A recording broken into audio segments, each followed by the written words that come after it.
BHEL में तैनात सुरक्षा कर्मियों व सुपरवाइजर्स को हटाया गया। सभी भूतपूर्व सैनिक हैं जो डीजीआर के तहत बीएचईएल झांसी इकाई में कार्यरत थे। सिक्योरिटी एजेंसी ने बिना किसी नोटिस के नौकरी से हटाया। डीजीआर द्वारा 65 सुरक्षा कर्मी किए गए तैनात। 21 सुरक्षा कर्मियों को बिना कारण के हटाया गया। सुरक्षा कर्मियों ने जातिवाद और क्षेत्रवाद का लगाया आरोप। पुनः भर्ती के लिए 40,000 रुपए की मांग का लगाया आरोप। सुरक्षा कर्मियों को अधिकारियों से नहीं मिलने दिया जा रहा है। न्याय के लिए मुख्य द्वार पर कर रहे हैं प्रदर्शन। उच्च अधिकारियों के पास जाकर पुनः बहाली की करेंगे मांग। सर, मैं रिटायर्ड सूबेदार अरुण सिंह भदौरिया। सर, क्या मामला हो गया जिसके चलते आज आप लोग बीएचईएल गेट ऑफिस के बाहर खड़े हुए?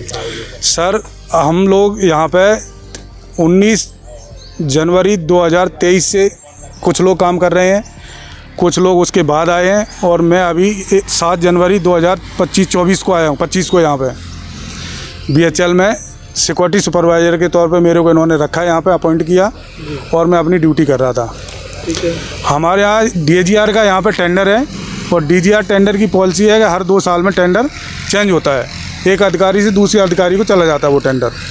अधिकारी चेंज होता है, लेकिन सर डीजीआर की ये पॉलिसी नहीं है कि पुराने सैनिकों को निकाल दिया जाए और उसके बदले में नए सैनिकों को कुछ गलत तरीके से उनको अंदर एंट्री किया जाए।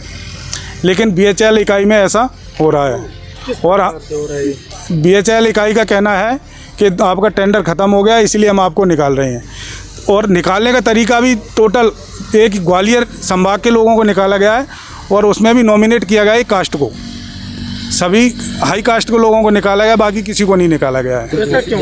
हाँ, और ये क्यों कर रहे हैं? ऐसा ये कुणाल जी इसलिए कर रहे हैं कि मैंने इनके गलत कामों को रोकने की कोशिश की और ये हमसे गलत काम करवाना चाहते हैं। कुणाल जी कौन है ये? कुणाल जी यहाँ पे एचआर में काम करते हैं और सिक्योरिटी को मैनेज कर रहे हैं, सिक्योरिटी इंचार्ज के तौर पर हैं। जी। तो ये जो प्रक्रिया आपने बताई ये घटना लगभग कितने दिनों से चलती आ रही है? ये घटना लगभग 2 साल से चल रही है। इससे पहले यहाँ पे मेरी जगह पे सुपरवाइजर चौहान हुआ करते थे, उनको भी इन्होंने इसी आरोप में लगा। चौहान साहब ने एक ट्रक पकड़ा था यहाँ पे कॉपर का और उस ट्रक के कोई भी डॉक्यूमेंट इन्होंने नहीं दिए हमारे को और बोला हम देख लेंगे, हम कर लेंगे और बाद में इस चीज़ को ये गोल कर गए।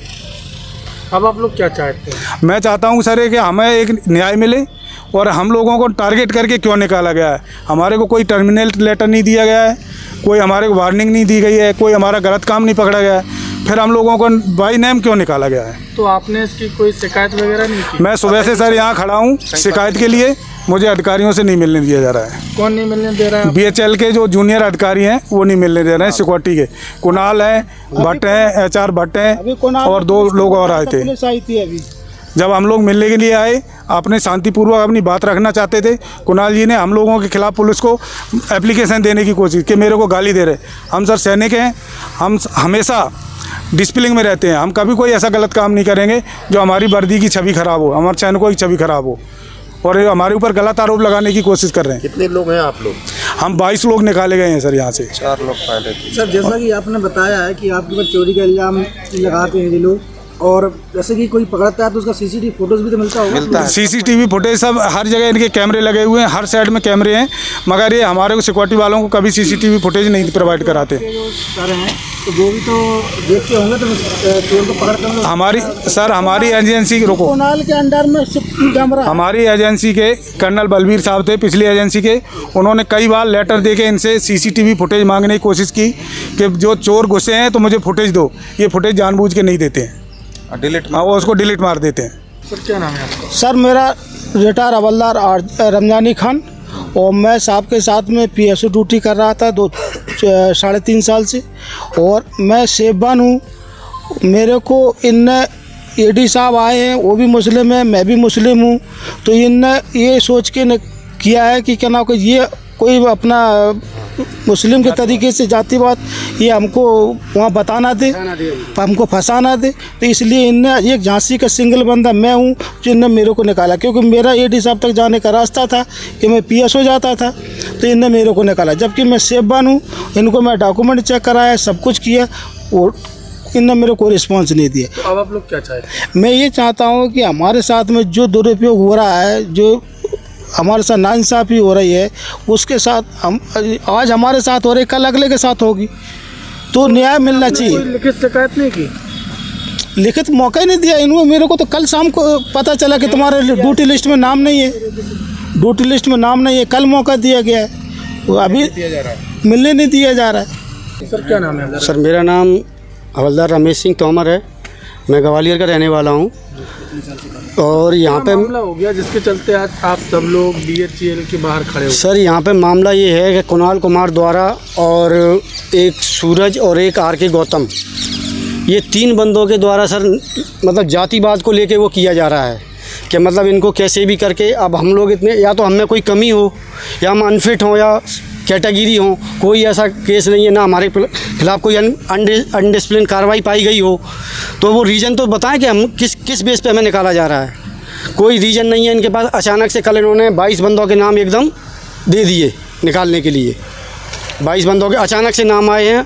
हमें पता लगा कि ये बंदे ड्यूटी पे कल नहीं चढ़ेंगे और ये सब पूरी कार्रवाई कुणाल कर रहा है। अभी हम पे ये आरोप लगा दिया, हम अंदर थे गेट के बाहर, कि हमको ये रमेश और अरुण भदौरिया गाली दे रहा है। हम केवल ED साहब से मिलने के लिए आए हैं, यहाँ पे किसी को गाली गलौज करने नहीं आए हैं, ठीक है? ED साहब से मिले अभी आप? नहीं, वो लोग हमें मिलने नहीं दे रहे हैं और गेट का भी लॉक डाल दिया उन्होंने। और ED साहब को जो भी बताया हो, क्योंकि अधिकारी उनके हैं, वो जैसा बताएंगे वो वैसा जहाँ तक करने को तैयार हैं। ED साहब भी अभी नहीं मिले, आए थे यहाँ पे और वो वापस चले गए अंदर। तो अब आप लोगों का अगला कदम क्या होगा? अगला कदम यही है सर कि हम ED साहब से मिले हुए और हम अपने खिलाफ न्याय चाहते हैं कि सभी को न्याय मिले। मैं अपने अकेले के लिए नहीं लड़ रहे हैं हम लोग, सबको न्याय मिला। जो 22 आदमी है सबको ड्यूटी, किस रीजन से निकाला है इन्हें? कोई रीजन तो हो।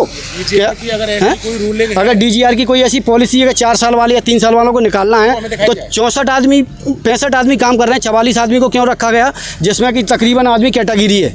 और ये जितने बंदे खड़े हैं यहाँ पे सब, एक भी बंदा इसमें शायद कैटेगरी ना हो, तकरीबन फिट बंदे हैं। ठेका हुआ है उसके भी नहीं निकाल। उस एजेंट अगर कैटेगरी, सभी कैटेगरियों के लिए जो चोरी कर रहे हैं, साले चोरी करते पकड़े गए, वो यहाँ पे ड्यूटी कर रहे हैं। जो चापलूसी कर रहे हैं, जो उनको पैसा भेज रहे हैं कि चुपचाप से सुबह एक बंदे को कल बताया गया रात में कि 20,000 रुपये लगेंगे रुकना है तो आपको, लेकिन वो बंदा नहीं बोलेगा इस बात को। वो मेरे से बताया तो मैंने कहा मैं बोल दूँगा। यानी कि अगर नौकरी करना है तो 20,000 रुपये दे। 20 तो उनसे ले रहे हैं सर जो 3 साल से 4 साल से कर रहे हैं, और जो नए भर्ती हो रहे हैं उनसे 35-40 हज़ार रुपये का प्रावधान रखा गया है यहाँ पे। तो ये पैसे की मांग कौन कर रहा है? ये पैसे की मांग सर कुणाल और सूरज है एक, उसके थ्रू हो रही है सर पैसे की डिमांड। क्योंकि सूरज हर जगह बंदों के बोला है और मैं बंदों का उस बंदे को भी ला सकता हूँ कि आप 10-15 बंदे लेके आ जाओ भर्ती के लिए, 10-15 बंदे। अच्छा, हाँ, क्या पैसे इतने लगेंगे और वो बंदे भर्ती हो जाएंगे। केवल उन्हीं बंदों को बुलाने के लिए ये बंदों का शोषण किया जा रहा है और इनको बाहर निकाला जा रहा है। यानी कहीं ना कहीं ये कहा जा सकता है कि पैसे के लिए आकर आप लोगों को हटा दिया, पैसे के लालच में और कुछ जातिवाद। मतलब कुणाल कुमार एक शेड्यूल कास्ट से आता है, तो वो चाहता है कि यहाँ पे भी तकरीबन शेड्यूल कास्ट ही रहे। वो बिल्कुल शेड्यूल कास्ट से है, तो वो कोई नहीं चाहता कि कोई भी जनरल कास्ट वाला या फिर OBC वाला या जो भी है कुशवाहा खान जो भी हैं, इनको नहीं रखना चाह रहे। कोई शेड्यूल कास्ट वाला रहे तो ठीक है। कोई उनका कहना है कि कोई भी सुपरवाइज़र साहब हैं ये भदौरिया साहब, उनका कहना है कोई शेड्यूल कास्ट का सुपरवाइज़र लेके आओ। ये उनने कई बंदों से कही है। इससे पहले चौहान साहब थे, वो भी जनरल कास्ट में आते हैं, उनको भी ऐसे ही निकाला गया।